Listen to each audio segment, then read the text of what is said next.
Welcome to పూరా local. Tirumala Tirupati దేవస్థానానికి సంబంధించిన లడ్డూ ప్రసాదం వ్యవహారం దేశవ్యాప్తంగా తీవ్ర కలకలం రేపుతుంది.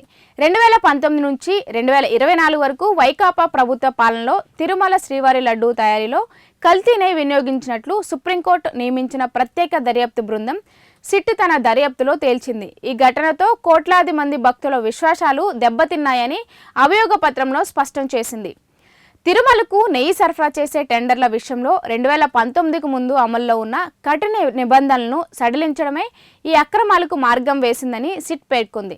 డైరీలకు పాలు సేకరించే అర్హత, వెన్న తయారీ సామర్థ్యం, 3 ఏళ్ల అనుభవం, 250 కోట్ల టర్నోవర్ వంటి అర్హతలను తగ్గించి ఏడాది అనుభవం, 150 కోట్ల టర్నోవర్ ఉంటే సరిపోతుందని విధంగా నిబంధనలు మార్చినట్లు వెల్లడించింది.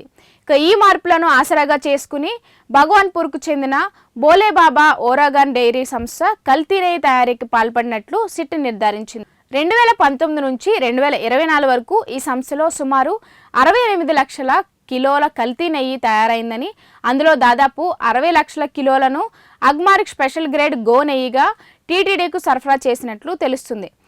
Palm oil, palm kernel oil, ఆయిల్తో పాటు రసాయనాలు కలిపి ఈ కల్తీ నెయ్యిని తయారు చేసినట్లు ల్యాబ్ నివేదికలు స్పష్టం చేశాయి. ఈ వ్యవహారంలో 234 కోట్లకు పైగా నిధుల దుర్వినియోగం జరిగినట్లు సిట్ తేల్చింది. నెల్లూరు ఏసీబీ కోర్టులో ఇప్పటికే 21 మంది నిందితులపై తుది అనుబంధ అభియోగ పత్ర దాఖలవడంతో ఈ కేసు మరింత కీలక మలుపు తిరిగింది.